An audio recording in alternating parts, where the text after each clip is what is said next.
Hi guys, Taryn here. So I've posted this to a few different pages, mostly just the B-Schoolers page, and I'll give you a little context about what it is that I'm going to be doing now as people hop on the live call.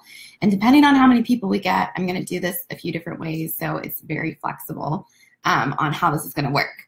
So to give you a little context about what I'm doing and why I'm doing this live workshop, yesterday I posted on the B-Schoolers 2018 site that I would review 5 different websites that were posted first on the post that I said I would review websites. And I got way more responses than I was expecting. Obviously, I reviewed those first 5 sites, but I realized a lot of people actually need feedback on their websites.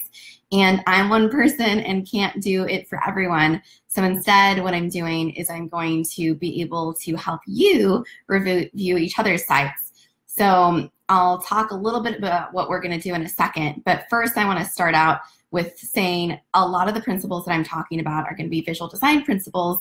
But for me, my background is in user experience design. And so what that means is I'm more concerned generally with the structure of the website or even how the business is run and how that works. So the one point I wanted to make is design is not how it looks, it's how it works. So if your business model isn't working or if your product isn't working and you have a really beautiful design, it doesn't matter. So that's just the little kind of thing here. I know I'm going to go into some visual design principles for your websites, but just know that what you should be doing with your websites once you kind of have it in a place that's good visually is to be testing it with users in your target demographic and making sure that they actually understand what your website's talking about. A really easy way to do that, so there's a little bit of rules behind it, but at least a basic way to do it is to take somebody to your website and say, hey, this is a website that I've put together and I want your honest feedback. I basically want you to walk through the site and talk out loud as if you were thinking out loud about what it is that you see, and then gather all that feedback. And it's something that I do in my business, but you can also anybody can do this, right? It's really, really easy. So if you did that with a few people, then basically you start to see themes. So if one person said something that they didn't like, but nobody else said anything about it, that's something that you don't really need to take into consideration. You're looking for themes because everybody's unique, right? And everybody has preferences, but you really want to kind of come up with like what it is that the holistic group of your audience is going to do. So the other thing that I'll say as people slowly hop on here is as we do this, I want to talk about how you give good feedback. So when you're giving design feedback, and I'll get everybody to post their websites in a second, and then everyone else to kind of pick up a website to be able to review. And if we only have one person on here, I do see that there's someone on here right now. You can say hi because I apparently can't click and see who it is. But if we end up just having one person on here, then I'll start going through the design principles and then I'll review that person's website. But if we have a lot of people that jump on here, then I will help you guys basically review each other's sites. Oh, hey, Jake. Awesome. Cool. So the thing I want to talk about in terms of feedback, and I'm going to say this for everybody that's also in the replay, I think it's really important to give feedback correctly. So when somebody, and also to ask for feedback correctly, right? So sometimes if you say to somebody, do you like this? You're not really asking for feedback in a way that's actually helpful to you. So giving good feedback and receiving good feedback or asking for it comes around being specific. So if you are giving feedback on somebody's website, you don't want to be saying, this is ugly or I just don't like it. Those things aren't helpful for the other person. You want to be really, really specific about what it is in your feedback that you're giving. So if you were to say, this color blue is too bright or this, this font is too big, that's actually an actionable thing that somebody can take and do something about versus just telling somebody that their website is ugly or saying like, I don't really like the feel of this. Like that's not being very helpful to somebody else. So in the future, if I do another one of these workshops, if this ends up being something that people want me to do, I will also go over that feedback and make sure that everybody understands how to give feedback correctly. So the first chunk of this, I'm just going to basically educate you on different design principles, and I'm going to share my screen on a few things. This is very much impromptu. I have not put together a slide deck. I just thought about doing it this morning, and so it's a little bit like, we'll see how it goes, right? So I have a few Google searches up to give you some visuals about the principles that I'm talking about, but in general, this is just, it's meant to be casual, right? So being casual. Okay, so the first principle is basically has to do with grouping in your website. So you want to group similar concepts together. So if you laid out your website, and I love flashcards, so you hear me talk about flashcards a lot, and you laid out all of the copy on different flashcards on your website, how would you group those together to have similar pieces of copy be able to be in the same group? So that's something that you can just think about. You don't have to actually do it on flashcards, but it's just important to think about which things belong together.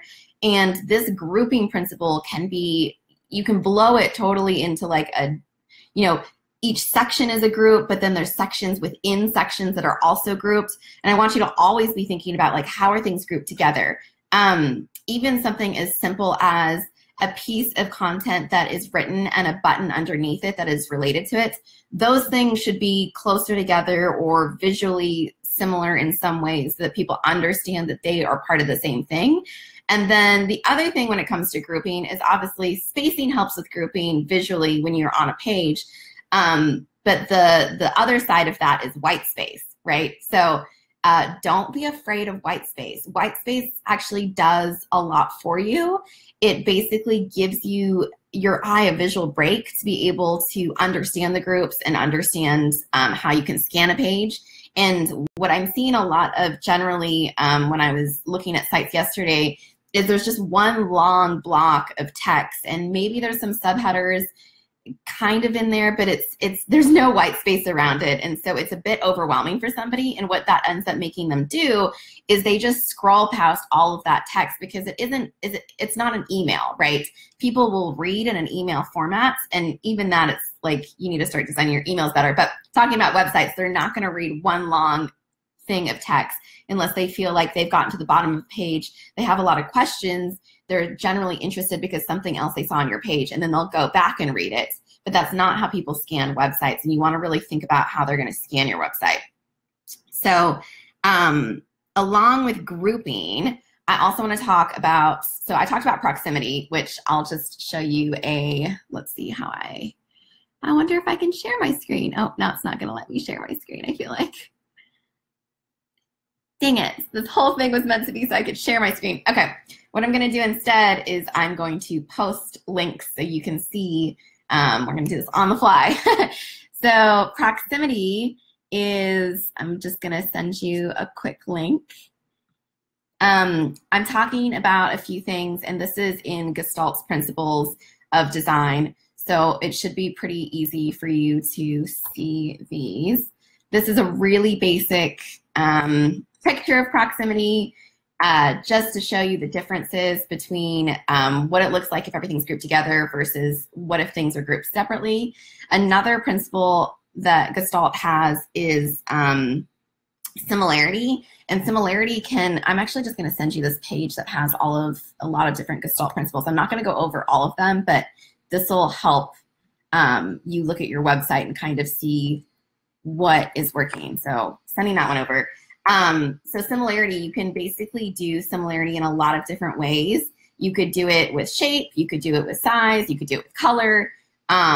Basically, like items should look the same in some way. So this is why we're going to get to colors a little bit later, but I'm very much a proponent of having one link color that you also use for your buttons. So throughout your entire website, choosing one color that people understand, this is the color that is clickable. And you're basically training your users as they're on your site to recognize that color and know that that thing is clickable. And it's different than any of your copy color. It's different than anything else. And it makes it really easy for them to use your site. And that's kind of like a usability thing. So thinking about that one. Okay, and now I'm going to talk about line length for readability. And I'll send you an example of what I mean by this. let me open this one. Wish the sharing screen was working. Okay. And Jake, I know you're on here, so if you have any questions, you can kind of be the voice of anybody that's going to watch the replay on this if I'm not explaining anything and you need a little bit more context, so just let me know. So line length is basically like how wide your block of text is, and if it's too long, which is the main problem I see on websites, it's hard for you to actually read because you can't keep your space, and it makes it it actually tires your eyes. So your eyes get tired and they don't want to read. And so people kind of skip over that chunk of text and don't really want to read it, or it becomes really, on a subconscious level, it becomes difficult. And you don't really want people to associate your product with difficulty. You want it to be associated with ease and anything else that is in your branding, but making sure that your line lengths are not too long. Same thing goes for readability with long paragraphs of center text. I put this on my original post, but I'm going to say it again. If you have like long chunks of center text and that center text, basically, you're making it really hard for somebody to read, because the way that our eye works is we want this line so that we know exactly where to come back to again and again. That's why books are not ever published in centered text. I know that from kind of like the amateur design perspective, it seems like it might look better, but only use center text when it's small paragraphs, little chunks of text. If it's over 3 lines, I wouldn't do it. And this is also like, I could get into the whole thing about responsive design, right? So you might think that it's only 3 lines if it's on a desktop because the desktop is this wide. But as you kind of squish it down into a mobile version, which I'm hoping that everybody has their website set up on platforms that help with responsiveness, that's usually built into a lot of templates, but just check it, right? That's something that you need to check on your website. Take your browser window while you're looking at your website and bring it down and kind of see what's happening. And what you want to do is you want to look at it at like a desktop version. You want to look at it at a tablet version, which is about 768 pixels wide, and then you want to look at it at a mobile version and see if anything's wrong when you do that, because you might have a wonderful desktop site, but if your audience type is actually on mobile, then you end up, you know, like you're losing out on audiences. If it doesn't look professional on mobile and everybody, let's just say 70% of the people that are visiting your site are visiting it on mobile, you're actually negatively affecting your brand and your business. So that's something else to keep in mind. I have so much stuff in my head that I want to share and help with everyone. Okay, let's see. What else do I have on this thing? Okay, so contrast. Contrast I'm really excited to talk about because it's super important. Like without contrast, we basically can't tell what's important and what's not important. So this is another activity that I would get you to do with index cards and write out the different pieces of content on your website and then prioritize them.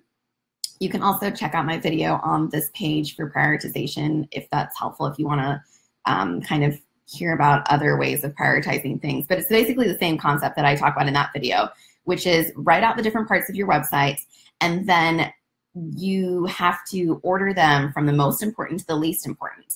And once you've done that and you've settled on what the most important thing is, then that most important thing should probably be the biggest thing on your page, the brightest thing. It should be the most important thing. That's awesome. Jake is left aligning his website text right now. So excited. Oh, I'm so excited. I really just like, if I could have all of the websites in the world just look beautiful, I feel like, one, I wouldn't be needed anymore, which is totally fine, but because the world would just be a much prettier place. Okay. Sorry, had a little bit of excitement there. What was I talking about? I totally forgot. Jake, what was I talking about? I totally forgot what I was talking about because I got excited about your left aligning websites. Oh, contrast. Okay, so Prioritization, you want to prioritize what it is that you're putting together and say this is the most important, and that thing should look the most important visually. And there's a lot of different ways you can do this, and I can't even get into the amount of ways, but I'll kind of name off a few. So something that makes one part of the text more important than another part of text is font weight. And what font weight is the basic thing if you use Microsoft Word is what a bold word looks like versus a non-bold word. So a bold word has a higher font weight than a non-bold word. And if you actually get into typography and you start getting into fonts and stuff, there's much more than just bold and unbold. There's actually a different set of numbers between how thick the font is. And only certain types of fonts have certain amounts of thickness. So one type of font might have like a light, a medium, a semi-bold, and a bold. This is another thing I just want to touch on in terms of your websites. When you're choosing fonts for your website, it's really important to try to find a font that has a few different font weights so that you can actually create contrast within your site. So if you only have a font that's bold and not bold, and it's not a well-known font, then you're going to basically limit yourself in terms of what you can do with that font. So the other thing I would do is think about your branding across all of your platforms, right? So you need to choose a font, and it can be two fonts that complement each other, but for your brand, and then you should use that throughout all of your messaging, whether it be print or websites or anything else. And something that would be the easiest thing for you to do right now if you're putting together a website is to go to Google Fonts. I'll send you guys a link to Google Fonts.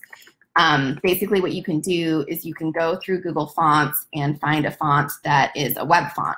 And the thing that's important here is it's really important to choose a font that is a web font since you're making a website, right? So 6 fonts right there. Google Fonts is a free web, it has free fonts basically, which is important because there's some fonts that are like beautiful fonts like Gotham, but then you have to pay for them. So you can actually, anytime you're trying to look for a web font, is you could type in a font that you really like, and then type in Google Font Alternative, and then find a font that's like pretty close to the font that you're looking for. I'm not going to go in depth in terms of typography because there's full semester classes on typography and we just can't even get there. But some simple kind of typography in terms of pairing is you want contrast between your headers and your paragraphs so that people can easily scan your page. So that kind of goes back to the contrast principle that I was talking about. Okay, now we're going to talk about colors.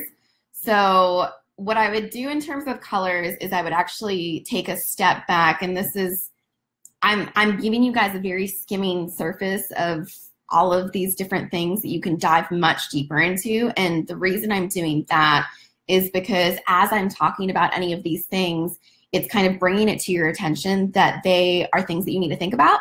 And then you'll be able to go and Google more in depth further about any of these principles, which I think is really important versus me taking one topic and diving really deep down.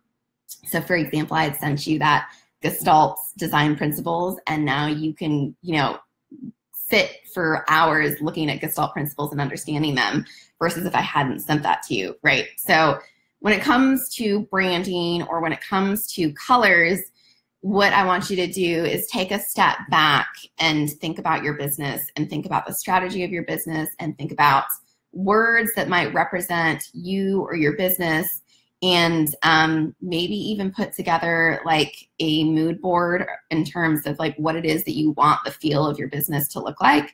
And mood boards are really, really helpful in terms of, you might think that you know what colors you want for your website, but as you're putting together this mood board or you're thinking of words, maybe your words are like fresh, energetic, and then you go back to your website and you look and it's really more like you're using these like very muted colors. You can start to see my mood board and the words that I'm using to describe my business don't have anything to do with what my website looks like right now. So it's kind of like moving away from thinking about the end product and not thinking about the colors right up front to just choosing colors and instead kind of going into a mood board. The other thing too that I see new business owners or designers doing in terms of colors is that they end up with very, very saturated colors. So they think, I want a blue, and then they choose the most saturated blue. Something that's going to be a little bit better for you is when you're creating that mood board is to then eyedrop colors off of that mood board, because colors actually, they're really, really tricky. And there's also long semester classes on color, like colors, because basically depending on the amount of space that that color is taking up and also what other colors it is next to actually changes the way that our eyes visually see the colors. So let's see, tips for making mood boards without getting into a rabbit hole. Do you have a video or blog post on these? I actually don't. Maybe I should do a whole video on mood boards in themselves. Just off the top of my head, tips for making a mood board is I would choose, so I would think about what your technical skills are, and then I would stay within those technical skills. So, and somebody else just popped on, so if you want to say hi so I know who it is, then I can say hi back. So for example, if you're somebody that skims Pinterest all the time and that's something that's really easy for you, then it would be much easier for you to create a mood board on Pinterest and just kind of pin things. What I would do is kind of time block it for yourself. So don't say, I'm going to create a mood board and then spend, 3 days creating it. Everything that you do, and this is definitely like a UX principle, everything that you do should be iterative. So you can always come back to any part of it and always update them again and again. And don't get so stuck in the perfect land. Like if you're a perfectionist, this is the principle that I've been following most recently, which is done, not perfect. And I think even me jumping on this live with you guys and doing it, it is done, not perfect, right? Like I'm sending you links to other people's websites, but the information's there and it's helping you, right? So I could have sat here and been like, I'm not ready to get on this live call and I need to put together a presentation and I need to test if my screen sharing is going to work and all of these things. I didn't do that. Instead, I was like, I'm just going to get on the call and see what people want to ask me questions about and help them. So in terms of your mood board, I would time block it and say, I'm going to sit down for an hour and this is all I'm going to do for an hour. And once the hour is over, this is my mood board. Or if it works better for you to do it in 2 30-minute chunks, there's definitely an advantage to sleeping in between doing your mood board, just because things happen when you sleep, right? You just feel more energized and rejuvenated, and you can also go back and look at your kind of mood board after you've been sleeping. So that's another way to do it. But then say like, okay, I'm done with my mood board. Now I kind of have a general idea of where it is that I'm going, and you don't need to get stuck on mood boards, right? It's just, the other thing about mood boards is mood boards are just a tool. They're just a tool to help you kind of like get your feelings about your business, your product out there and to express yourself. You don't ever have to show anybody your mood board. Mood boards are just a tool for you to be able to understand the look and feel of your website. So great question, Jake, in terms of mood boards. Going on to, let's see, colors.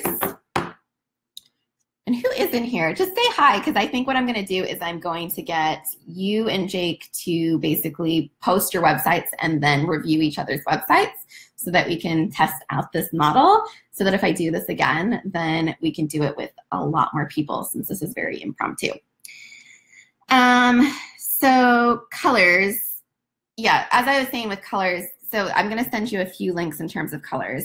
This is a website that I haven't used, but I Googled color, I think I Googled like color palettes or something, and I got this website. It looks like pretty cool from a glimpse. This other one is a little bit more in depth, and it's what I have used previously, but it might end up getting a little bit overwhelming for somebody that's new to colors. So, the Adobe color wheel is really cool because it basically, you can move the wheel around and get, maybe you know what one of your colors are, but you don't know what complementary colors are to them. So the Adobe Color Wheel has different color schemes. You can, say like, okay, I'm going to be, let's see what their color schemes are. So you could do complementary, maybe you want to do like a monochromatic or maybe a compound. You choose which one you want to do, and then you kind of loop it around to do it. So it looks like somebody jumped off. So I'm going to actually, Jake, I'm going to get you to post your website, and we're going to turn this into a live review, and I'm going to do it since I apparently didn't choose a time where other people were on this, but this will be helpful for everybody to get all this information that I've been talking about. And then also I'm going to review your site if you just want to post it below. Okay, I think that I've basically gone through all of the principles that I wanted to talk about right off the bat for at least this version. I'm trying to think of other things that came up when I was reviewing yesterday. For other people. Consistency is definitely like a principle I want to talk about as well. If you have a button style and the edges are rounded or the edges are rectangular, make sure that that button style is consistent throughout all of your websites. I'll also put a note here for accessibility. Thinking about your target audience, this is going to be more or less like you need to think about this, but when you think about accessibility, people that maybe your target demographic is a little bit older, so their eyesight is not, the best that's ever been in their lives, or maybe you end up thinking about people that are colorblind. That's the other thing with color schemes, right? So what I would do is I would stick your website into a colorblind generator, because it's not actually black and white. Turning it black and white helps so that you can kind of understand the contrast ratio between the colors, but you actually need to stick screenshots of your website into a colorblind. There's different types of colorblindness, and if you just Google colorblind accessibility generator, you should be able to post your screenshots into something and understand if people can actually see what it is that you're designing. Okay, so the last thing about just before I click on Jake's website, consistency. So I've seen this as well, and I just want to note it as well. You should not be having 5 different fonts on your website, right? Like that ends up making somebody on a subconscious level, this is all very subconscious, it just doesn't look professional because it looks kind of like all over the place, and that's what the feeling is like this person doesn't know what they're doing and they don't have an actual brand, because you have so many different, if you have way too many colors and you don't actually have a color template, or if you have way too many fonts, or if you have 3 different buttons, all of those things over time add up into making the person feel like they can't trust you. Right, so there's like a professionalism that I want everybody to kind of heighten their websites to, and the consistency component is definitely something to think about. Okay, so I'm gonna click on Jake's website, and you guys can all click on that with me when you're watching this replay. Awesome, Jake, that you have a domain that's directly yours. It doesn't have, .wix or something at the end of it. That's definitely professional. Okay, so general comments about when I first get to the page is I like that it's pretty simple right at the top. I think that your menu bar is working because your type at the top is kind of different than the rest of your type on the screen. You do have 3, just before I start scrolling, you have 3 different fonts kind of going on. So you have like a more Helvetica looking font in your menu bar, then you have this like rounded sans serif in your header, and then you have a serif in your copy, which isn't actually bothering me since the menu is different. This is like you're just getting my verbal kind of mind dump here. But I just did want to note that there are 3 things going on. So as we kind of click through here, it might end up being a little bit too much. So I think something that's happening for me is the sorry, can't hear you. That's working really well. That's exactly where my eyes go to. It also, the copy makes me generally curious about like, sorry, can't hear you. Like now I feel like I'm a little bit like, oh, can you hear me? So I want to interact with that and I want to read a little bit further. So I start to read. Is that your phone ringing? Go ahead, answer it. I'll wait. You done? Cool. Was it a client, a customer? How do you feel? Now I start to see that this looks like it's really long and all the different sections look the same. So I think what I would be doing generally is I would start to kind of scroll just to get a good idea of what's happening. So I'd scroll and then I get to, in the meantime, I think your phone is ringing again. Which I don't know what that's related to since I've scanned and scrolled past the rest of the middle content. Your button here, on the highlight of your button works really well, but the actual button is black on a black opacity rectangle, so you can't see it very well, and this is something that, you know, a visually impaired person or maybe somebody with older eyes would not be able to see. I definitely see the first and like the first name and email, but I don't, there's not a draw for me to fill that in, basically. There's no reason that I want to fill that in. I do see secondarily, I want more leads and my checklist. And so now looking at the button, I want more leads in the checklist. I kind of have to go back and I see, I'll give you an SEO health checklist you can get started on right now. So that copy to me feels like it should go directly above the form so that you can relate what it is that you're sending your information in to get. Okay, hi, I'm Jake Baker. I think I can see that this was probably centered, but then this is fine. So you have your headline is centered, then you have a picture of yourself, which I think is awesome. It adds to the credibility. Your font size, let's see what font size it is. It is, you have it at 30 pixels, which seems a little bit high to me. So I would take down your font size a tad. It kind of depends on your target demographic, but I mean, we could talk about that. I'm going to jump back over the Facebook thing and see if you've put any comments, Jake. Okay, I'll hop back over and then I'll hop back again, just if you have any comments as I'm commenting.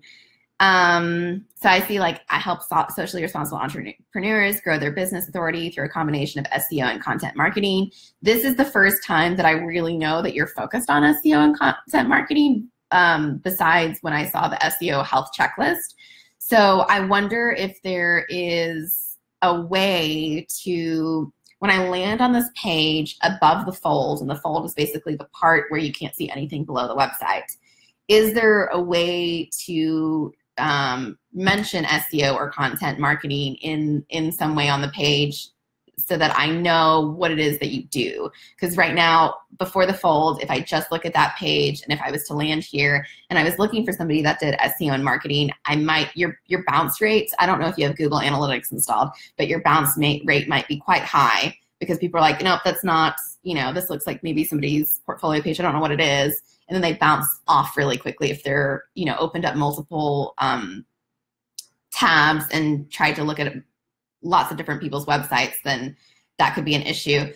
It seems like most likely you've talked to somebody maybe and you're sending them this website, although you are somebody that does SEO. So that to me means like maybe you are actually ranking higher on Google, and so your bounce rate needs to be looked at since they won't really know going into that. Let's see. Okay, so I think I like the copy in terms of I'm not one of those black hat SEO guys your mom told you to stop seeing. I think that's funny. It definitely like brings a sense of humor to it, and it also kind of narrows in your target demographic in terms of people that want to work with you, and the people that are best suited for you, like that brings them closer to you. So I think that's working really well. And then you're talking about the toothpaste through the TSA checkpoint, which is awesome. Apply for a strategy session now. This button is much more easy to read. I also feel much more likely to click on this button versus sending in my email on the form above, because I've gotten to see your face. I kind of understand what you do a little bit more. And the actual button looks clickable and different from everything on your site. I do think that you could use a little bit of color here. So up in the top, I see that your highlight of the page that you're on is kind of that bluey teal color. That's something that you can think about in terms of all of your link colors throughout the site so that people know things are clickable. I'm now going to click on About, and I'm assuming it's going to actually jump me down the page. Oh, it doesn't. Okay, so it actually takes me to a different page, which after I've gone through the home page and there's already the "Hey, I'm Jake Baker" section, that was surprising to me. Not bad, just surprising. Awesome that this is all left aligned. This size text looks better than the other size text. It's also at 30 pixels? Really? Hold on, just have to check this. They look totally different sizes. I don't know what that is. I think that you could bring in a tad more, but generally this feels like it's working pretty well. The size of the text, your line height, which is how much space is between the lines, is working well also. I'm going to jump back over to Facebook and see. It's a recent redesign, so not sure about the bounce rate. Yeah, I would definitely, if you're not sure about the bounce rates, I would go ahead and install Google Analytics as quickly as you can, just because as you're kind of designing, you're using REMs. Okay, that makes sense. And I'll address that in a second for people that don't know what that is.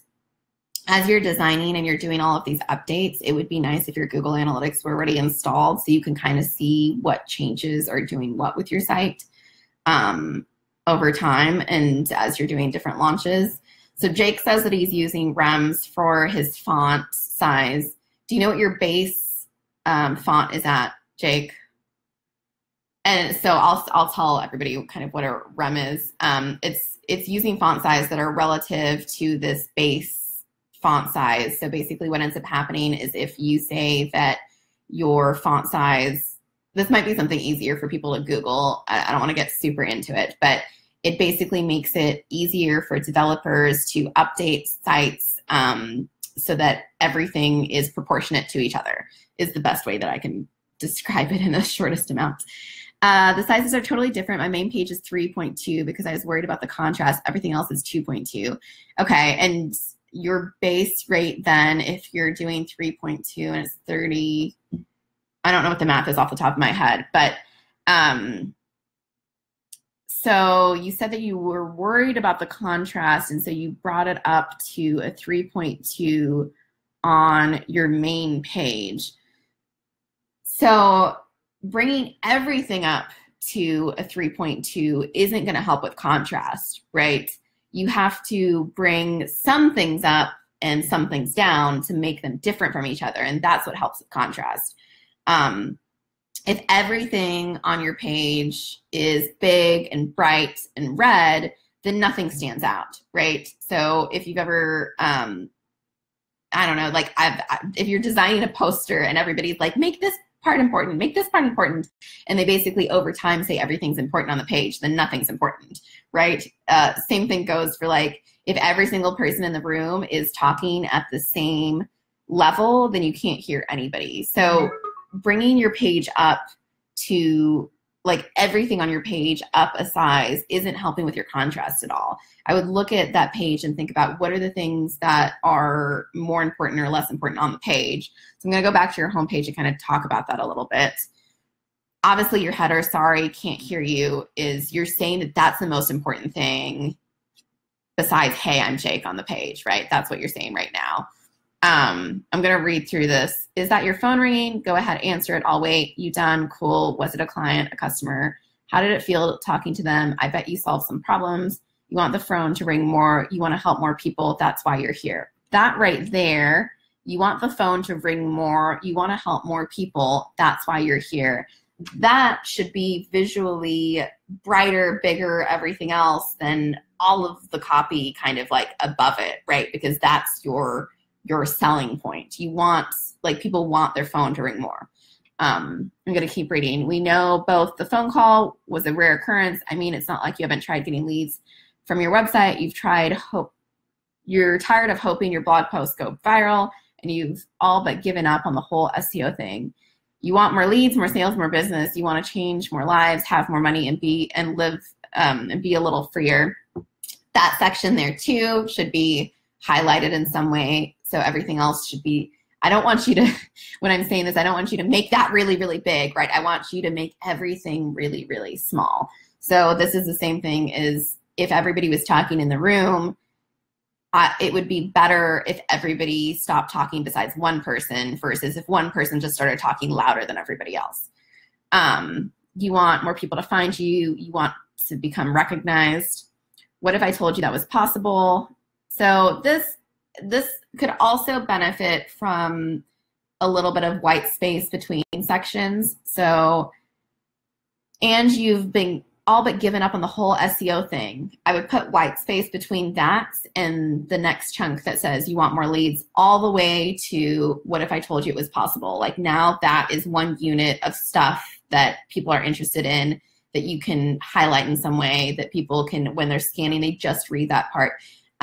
Just because the way that we work as humans is we want to, one, we're lazy, right? So if somebody comes to your page, they're going to want to scan and just read like little bits and pieces. And the other thing is that we really were, from an evolutionary standpoint, we want to just ignore a lot of things. So give them things to kind of ignore and come back to, and give them things to focus on. Let's see if you've said anything else.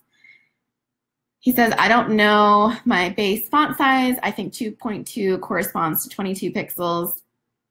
Yeah, that's something to figure out. A good base size would be probably like 16 pixels or 12 pixels as a base size. Maybe, I mean, it seems like your base size is right, and then you're just using rems. For contrast, he says, trying to strike a balance between the black opacity and the white text. The white text still feels difficult to read on my laptop.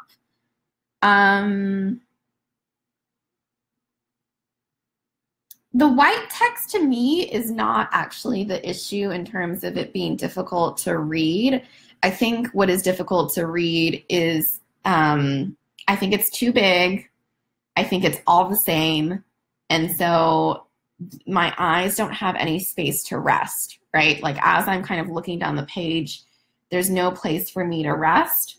And so that's why it probably feels like it's difficult to read. Okay, so now I'm gonna go back to your About page, just do a little scan here.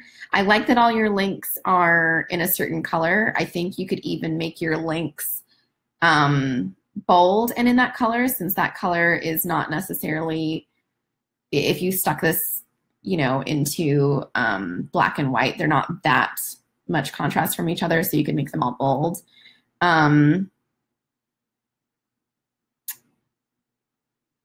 And then there's actually different pages within the website that are not on the, okay. So you say, if you're interested in working together, head over to my Collaborate page and collaborate. I don't know why I said it so weird. But then in your menu, it's actually your Work With Me page, but in your URL address bar, it's Collaborate again. So I would try to make that all the same thing, right? Like your headline and your menu bar and what's in your URL and what you refer to, make it all the same. Like, keep it consistent. The extra complexity doesn't need to be there.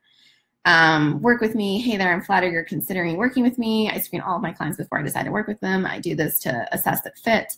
Don't want either of us to be stuck in an unhappy partnership, and I don't want you to sink money into someone you're not happy with. Please feel free to fill out the form below. I'll get back to you as soon as I can. The more information you give me, the faster I can address your needs. Thanks. What is happening right now on my page is it looks like there's a loading thing happening in terms of a form, and it's not working. So that's something, Jake, for you to look at on different devices and test that. I don't know if that's something that you know is not working at this point. But something that you should definitely look at. This page right here with the Work With Me headline and the amount of text on the page and the amount of white space that is around it with, I might even take a screenshot for you because I don't know if this is going to look the same when you have a form in there. But this kind of amount of white space, it doesn't feel overwhelming. It's actually okay that the paragraph is all the same. It looks all the same, and so I'm going to send that to you. Looks like I can't send you the picture for some reason. Let me see if it'll let me drag it over. Hold on. Let's see. No, it's not going to let me send it to you. Okay, but I can send it after this on comments below. So I would use this screenshot that I'm going to send you after this call as like a basis for like what you want in terms of Whitespace. This feels much better than what's happening on your homepage. And I even like the little rule or line underneath the work with me. I think that that's all working really well. So do you have any questions, Jake, in terms of anything that you specifically wanted to ask about, since you're the only one on this call and you get the advantage of having my time? Let's see. He said, yeah, that form appears when I'm logged in and not when I'm in incognito mode. I'm using the Ninja forms. That's definitely an issue I didn't know about. Perfect. That's why we want to test things. I'm not in incognito mode. I'm just on regular Chrome, and Chrome usually is a better browser, but depending on your clientele, you might also want to test this on, you know, Firefox or Safari or Internet Explorer, although we all are not super big fans of Internet Explorer, but there are a large amount of people that still use it. But just think about the people that you want to work with, you know, and if they are using those things. Okay, cool. So if you have any questions, just post them below. Otherwise, I'm going to wrap this up since we're around 45 minutes.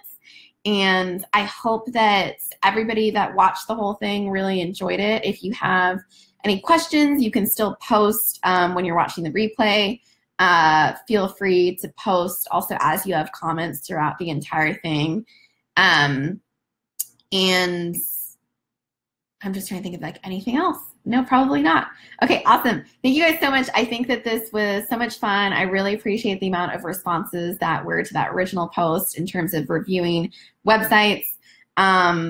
Jake says that was super helpful. Thank you, Taryn. I really thank you so much for logging on, Jake. It's made this live so much better and more interactive for me. So I really appreciate you being here. And I really do hope that all of these little design tidbits and kind of like my word, you know, everything coming out of my brain was helpful for everybody in terms of their websites that's in B-School. And I'm so excited to be working with all of you in B-School because there's so many amazing people. And right now we just happen to be on a module that I know a lot about versus other times when we get to other modules. I'm sure I'll have lots of questions. But for right now, that's all. And thank you so much for being here. Bye.